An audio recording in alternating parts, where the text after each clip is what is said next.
오늘 우리가 함께 볼 또 말씀은 갈라디아서 2장 11절부터 21절 말씀으로 오늘 복음의 자린고비라는 제목으로 함께 이 시간 말씀 나누도록 하겠습니다.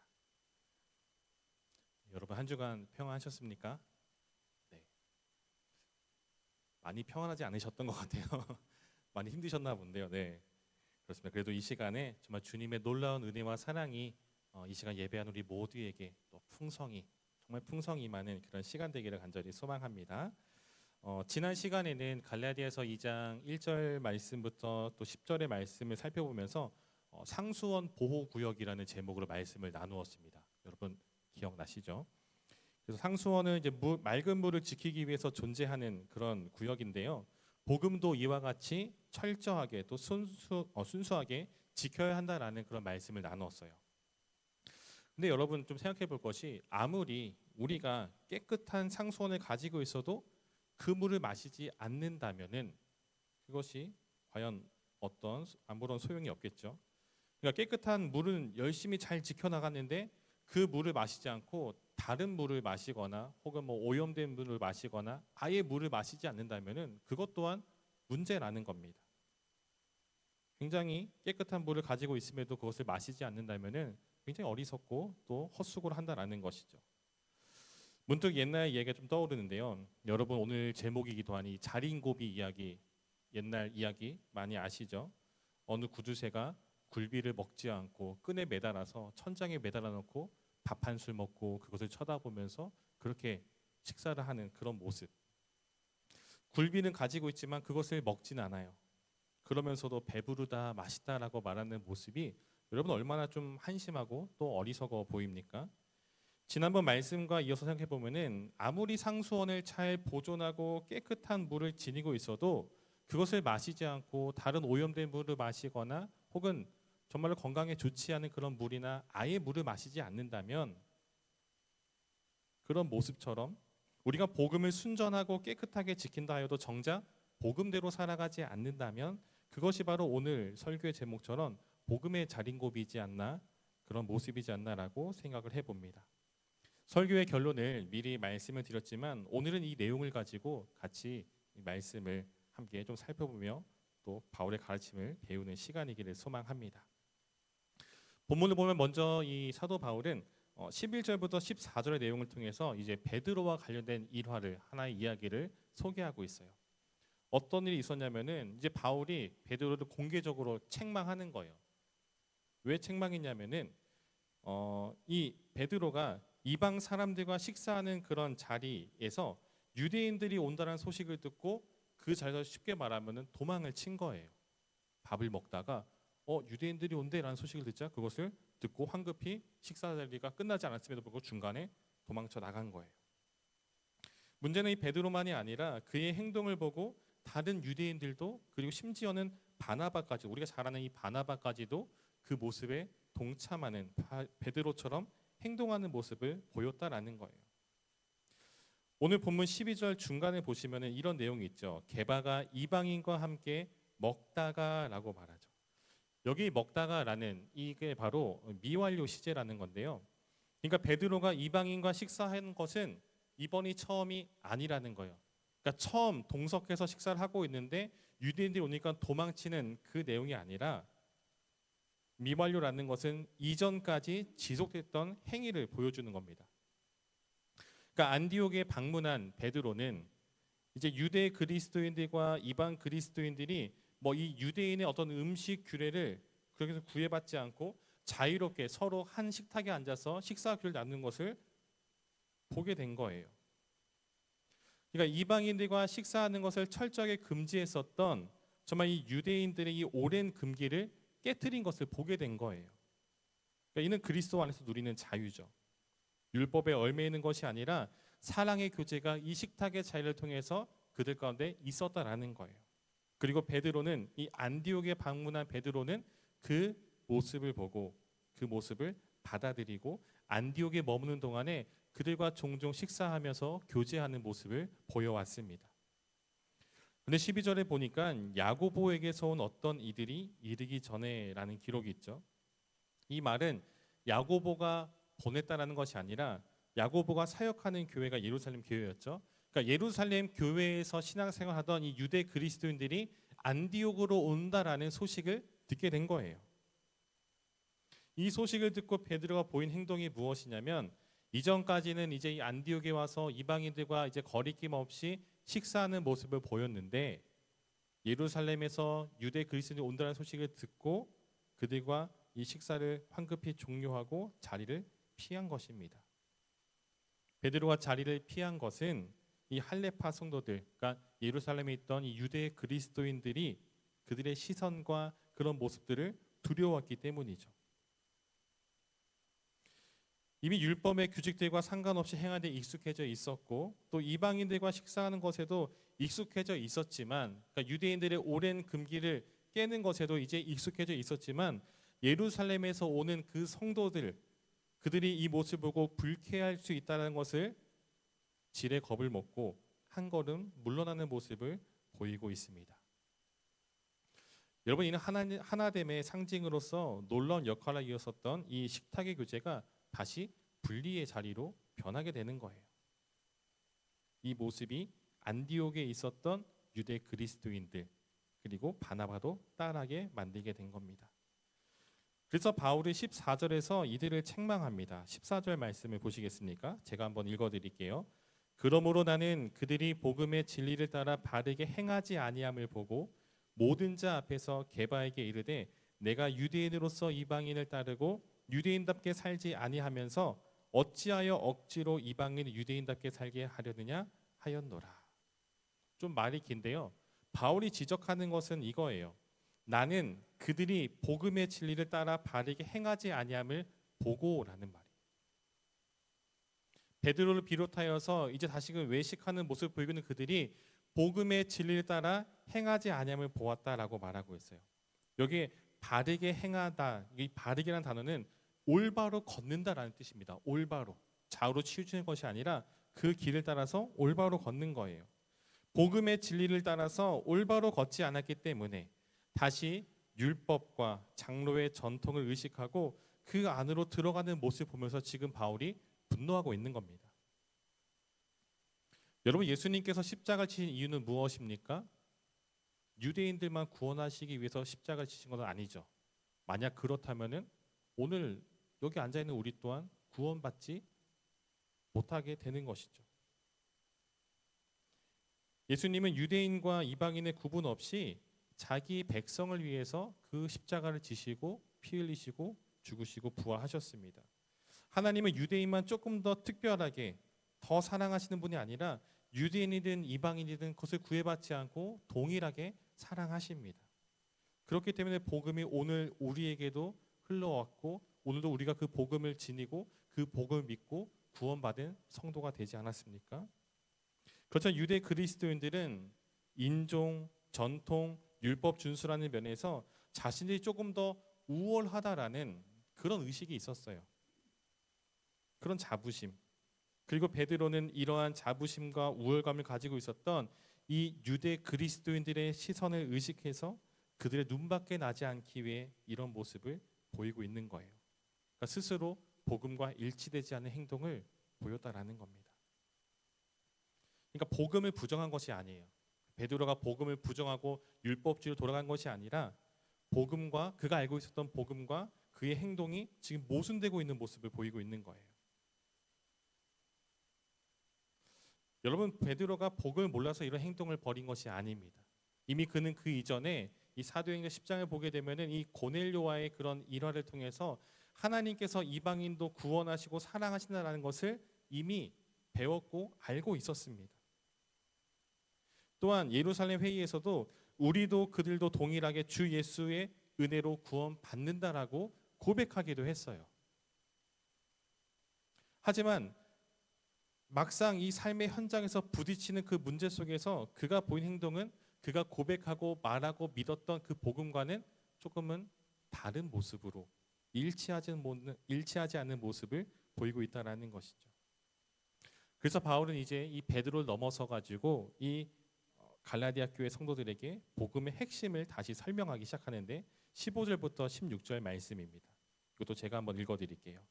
우리는 본래 유대인이요 이방 죄인이 아니로되 사람이 의롭게 되는 것은 율법의 행위로 말미암음이 아니요 오직 예수 그리스도를 믿음으로 말미암는 줄 알므로. 아멘. 여기서 바울은 아주 중요한 진리를 말하고 있습니다. 여러분, 사람이 하나님 앞에서 의롭다라고 인정받는 것은 율법을 얼마나 잘 지켰는가, 너가 하나님의 그 말씀, 그 율법에 얼마나 순종하며 그것을 어기지 않고 잘 지켰느냐, 거기에 있는 것이 아니에요. 얼마나 착한 일을 많이 했는가, 거기에 있는 것도 아니에요. 저희 딸아이도 이제 집에 이제 그 스티커가 있거든요. 심부름 하나 할 때마다 이제 스티커를 딱 붙여주고 이것을 다 채우면은 장난감을 사주겠다는 약속을 했는데 지금 거의 반년째 한 10개 정도밖에 지금 채우지 못했습니다. 이만큼 어려운 일이에요. 착한 일을 한다라는 것이. 그런데 여러분, 착한 일을 얼마나 많이 하고 그 스티커를 열심히 붙인다고 해서 구원이 임하고 구원이 임하지 않는 그런 일이 일어나지 않는다라는 겁니다. 또 신앙생활을 몇 년 했는가, 혹은 직분이 무엇인가, 성도인가, 목사인가, 장로인가, 집사인가, 거기에 있지 않다라는 거예요. 사람이 하나님 앞에서 의롭다라고 인정받는 것은 오직 예수 그리스도를 믿음으로 이루어진다라는 것이죠. 여기서 바울은 같은 내용을 3번이나 반복합니다. 율법의 행위가 아니다. 오직 믿음이다. 율법으로는 아무도 의롭게 될 수 없다. 계속 강조하고 있어요. 왜 이런 말을 하고 있는 것입니까? 그만큼 흔들려서는 안 되는 정말로 중요한 진리이기 때문이에요. 하지만 베드로의 행동은 무엇을 말해주고 있습니까? 입으로는 믿음으로 구원을 받는다라고 말하고 있지만 행동으로는 그래도 할례 받은 이 유대 그리스도인들을 의식하고 그들의 모습에 그들에게 눈밖에 나지 않기 위해서 애쓰는 모습을 보이고 있다라는 것이죠. 입술은 복음을 말하고 있지만 행동은 다시 율법을 세우는 모습을 보이고 있었다라는 겁니다. 그래서 바울의 17절과 18절 말씀에 이렇게 이어가서 말하고 있죠. 만일 우리가 그리스도 안에서 의롭게 되려 하다가 죄인으로 드러나면 그리스도께서 죄를 짓게 하는 자냐? 결코 그럴 수 없느니라. 만일 내가 헐었던 것을 다시 세우면 내가 나를 범법한 자로 만드는 것이라. 조금은 어렵게 들리는 말씀인데 쉽게 풀어서 말하면 이런 뜻이에요. 우리는 이미 율법으로는 구원받을 수 없다는 것을 인정하고 예수님께 나아온 거죠. 그런데 다시 율법으로 돌아간다면 결국 우리가 무너뜨렸던 것을 다시 세우는 것이 아니겠습니까? 그러니까 예수님을 믿는다라고 말하면서 다시 율법을 의지하고 율법주의로 돌아간다는 것은 복음을 더욱 완전하게 만드는 것이 아니라 오히려 복음을 흐리게 만든다라는 거예요. 복음은 이미 그 자체로 완성되어 있다라는 겁니다. 무언가를 더 하거나 덜해서는 안 된다라는 거예요. 그래서 바울은 19절에 이렇게 자신의 삶을 고백해요. 내가 율법으로 말미암아 율법에 대하여 죽었나니 이는 하나님에 대하여 살려 함이라. 참 놀라운 고백을 하고 있습니다. 여러분, 바울만큼 율법에 정통했었고 또한 그 율법을 누구보다 지키고자 애썼던 사람이 이 신약 성경에 과연 누가 있습니까? 그 누구보다 율법에 연구했었고 율법을 지키기 위해서 그 열심으로 단순히 지식만이 아니라 그 율법을 어기고 어지럽히는 그 사람들을 붙잡아다가 옥에 가둔 그 일에도 앞장서지 않았습니까? 누구보다 열심히 지켰어요. 그런데 바로 그 율법을 끝까지 붙들고 살아본 사람, 이 바울이 내린 결론이 무엇이냐면 율법으로는 살 수가 없다라는 거예요. 여러분, 율법은 죄를 알려줄 수는 있습니다. 그렇지만 그 율법이 죄를 없애지는 못합니다. 율법은 기준을 제시하지만 하지만 생명은 주지 못합니다. 그래서 바울은 이제 그 율법을 다시금 붙들고 나가는 것이 아니라 하나님을 향해 나아가는 삶을 선택했다라는 거죠. 그리고 바울은 그 삶이 무엇인지 20절 말씀에 고백하고 있는 거예요. 아마 갈라디아서뿐만 아니라 이 신약성경 전체에서도 굉장히 중요한 말씀 가운데 하나인데요. 우리 20절 말씀은 다 같이 한번 읽어보았으면 좋겠습니다. 함께 읽겠습니다. 내가 그리스도와 함께 십자가에 못 박혔나니 그런즉 이제는 내가 사는 것이 아니요 오직 내 안에 그리스도께서 사시는 것이라. 이제 내가 육체 가운데 사는 것은 나를 사랑하사 나를 위하여 자기 자신을 버리신 하나님의 아들을 믿는 믿음 안에서 사는 것이라. 아멘. 바울은 여기서 복음을 이 한 문장, 조금은 길지만 이 한 문장으로 요약을 하고 있습니다. 먼저 그는 이렇게 말하죠. 내가 그리스도와 함께 십자가에 못 박혔다라고 말해요. 십자가에 못 박혔다. 눈여겨볼 것이 있는데 우리말 성경 잘 드러나지 않는데 여기 못 박혔나니라는 이 단어가 시제로는 약간 완료 시제를 쓰고 있어요. 완료. 그러니까 과거에 일어난 사건이 지금까지 계속되고 있다라는 거예요. 그러니까 쉽게 말하면은 그리스도와 함께 십자가에 못 박혔다라는 것은 과거에 한 번 있었던 일회성의 사건을 끝나는 것이 아니라 그리스도와 함께 십자가에 못 박혔고 지금도 그 못 박힌 상태에서 나는 살아가고 있다라는 거예요. 여전히 못 박혀 있다라는 거예요. 그래서 여러분 우리의 신앙은 과거의 추억으로 살아가는 그런 신앙이 아니라는 거예요. 예전에 은혜 많이 받았어요. 예전에 정말 뜨겁게 사역했어요. 예전에 정말 많이 헌신했어요. 내가 왕년에는 교회에서 정말 많은 것도 하고 봉사도 하고 정말 헌금도 많이 하고 예배도 많이 드렸어라고 말하는 그런 과거의 얼매인 것은 우리의 신앙의 모습이 아니라는 거예요. 그것서 끝나는 것이 아니라 지금도 여전히 그것이 우리의 그 삶 가운데 신앙생활 가운데 지속되어야 된다라고 지금 말하고 있는 겁니다. 오늘도 내 욕심을 십자가에 못 박고 내 교만을 십자가에 못 박고 내 자존심도 십자가에 다 못 박고 과거가 아니라 오늘 지금 이 순간도 여전히 그것이 못 박혀 있고 오늘도 우리는 그리스도와 함께 살아가는 삶을 살아가야 한다라는 거예요. 그래서 바울이 이어서 고백을 하는 거예요. 이제는 내가 사는 것이 아니요 오직 내 안에 그리스도께서 사시는 것이라. 이것이 복음이죠. 여러분 복음은 예수님을 내 삶에 조금 더하는 것이 아니라 내 삶의 어떤 이 영역에서 내 곁을 조금 내주는 그런 것이 아니에요. 여러분 복음은 내 삶의 주도권, 내 삶의 주인이 완전히 변하는 겁니다. 내 삶 가운데 주님 조금 들어와 주시겠어요? 라고 말하는 것이 아니라 주님 이제 내 삶의 주인이 주님이십니다 라고 고백하는 겁니다. 머리로 하는 지식이 아니라 삶의 중심이 바뀌는 것이죠. 그래서 이제는 더 이상 내 욕심이 결정하는 것이 아니라 그리스도께서 결정하시는 것이고 내 기준이 아니라 그리스도의 말씀, 하나님의 말씀이 내 삶의 기준이 되고 내 뜻이 아닌 하나님의 뜻을 따라 살아가는 것, 그것이 바로 복음으로 살아가는 삶이라는 겁니다. 여기서 오늘 말씀의 제목, 이 설교 제목 다시 한번 생각해 볼까요? 복음의 자린고비. 여러분 자린고비는 굴비를 가지고 있었어요. 하지만 먹지 않고 바라보기만 했습니다. 혹시 여러분 우리의 신앙도 그러진 않나라는 생각을 좀 해봐야 될 것 같아요. 복음을 알고 있죠. 십자가도 알고 있고 은혜도 받았고 알고 있습니다. 그렇지만 여전히 내 자존심이 살아있고 내 욕심이 살아있으며 내 기준대로 살아가는 모습이 있다면 우리는 복음을 소유하고는 있지만 복음으로 살아가지 못하는 사람일 수 있다라는 거예요. 여러분 복음을 바라보기만 하고 복음을 대로 살아가지 못하는 그저 가지고만 있는 그런 자린고비가 되어서는 안 됩니다. 하나님께서 우리에게 복음을 주신 이유는 무엇입니까? 그것을 잘 모시고 살아라, 잘 기억해라 라는 것이 아니라 복음을 먹고 복음대로 살아가라라고 그것을 위해서 우리에게 복음을 주셨다라는 거예요. 그래서 마지막에 바울은 21절에서 이렇게 선언합니다. 내가 하나님의 은혜를 패하지 아니하노니 만일 의롭게 되는 것이 율법으로 말미암았으면 그리스도께서 헛되이 죽으셨느니라. 참 무거운 말씀이에요. 만약 우리의 노력으로 우리가 구원에 이를 수 있다면 우리가 어떤 이 선행을 통해서 어떤 마일리지를 잘 정립해서 하나님 앞에 설 수 있다면 예수님께서 굳이 이 땅에 오셔가지고 십자가를 지셔야 했을까요? 예수님이 아니어도 내가 착한 일 많이 하고 내가 이 말씀대로 잘 순종하며 살아간다면 그것을 구원에 이룰 수 있다면 그 십자가는 헛된 것이 되고 말했을 것입니다. 하지만 여러분 우리 너무도 잘 알고 있죠. 우리를 구원한 것은 우리 열심이 아닙니다. 우리의 어떤 이 잘난 부분, 어떤 모습, 의가 아니라 오직 하나님의 은혜로 말미암았다라는 겁니다. 오직 예수 그리스도의 십자가로 말미암아 우리는 구원을 받았고 또 천국을 약속받았다라는 거예요.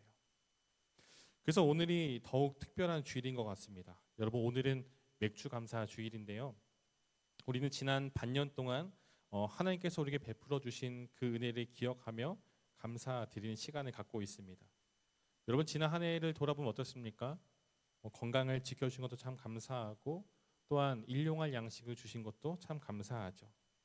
하지만 여러분 그런 일상에서 임하는 그런 감사보다도 더 중요한 더 크고 깊은 감사가 있는데 그것은 하나님께서 우리에게 예수 그리스도를 주셨다라는 거예요. 우리를 위해서 독생자를 내어 주셨다라는 것, 십자가의 은혜를 주셨다라는 것은 우리가 평생에 걸쳐서 우리가 이 땅을 벗어나 천국에 이르는 그 순간에도 끊임없이 감사할 우리의 은혜라는 겁니다. 여러분 우리는 이 잠시 후에 성찬에 참여하게 됩니다.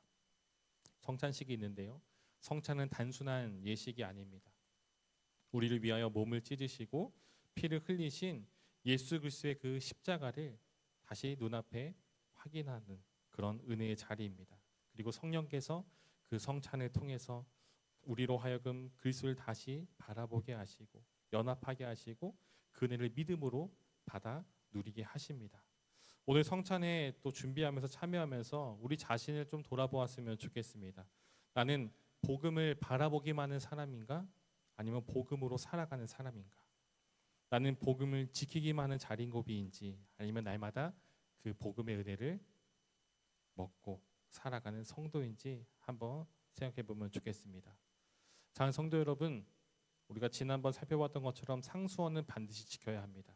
하지만 지키기만 해서는 안 됩니다. 그 물을 마셔야 우린 생명을 얻을 수 있듯이 복음도 마찬가지예요.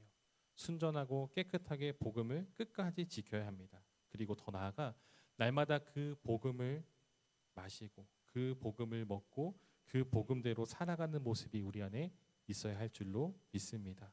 복음으로 생각하고 복음으로 선택하고 복음으로 살아가는 모습이 있어야 한다라는 것이죠. 그럴 때 바울의 고백이 우리의 삶의 고백이 될 것입니다. 이제는 내가 사는 것이 아니요 오직 내 안에 그리스도께서 사시는 것이라. 성도 여러분, 자린고비는 굴비를 평생 바라만 보았지 끝내 그것을 먹지는 못했습니다. 우리는 그런 성도가 되어서는 안 되죠. 하나님께서 우리에게 복음을 바라보러 주신 것이 아니라 복음을 품고 복음을 살아가고 그 복음을 전하라고 우리에게 주셨다는 것을 기억하며 맥주 감사주의를 맞이한 오늘 그 은혜를 다시 기억하며 그 복음을 다시 마음에 품고 나가는 우리 성도 되시기를 소망합니다. 또한 성찬을 통하여서 그리스도의 몸과 피를 믿음으로 받아 누리는 그 은혜가 저와 여러분 우리 모두에게 있기를 주님의 이름으로 간절히 축원드립니다.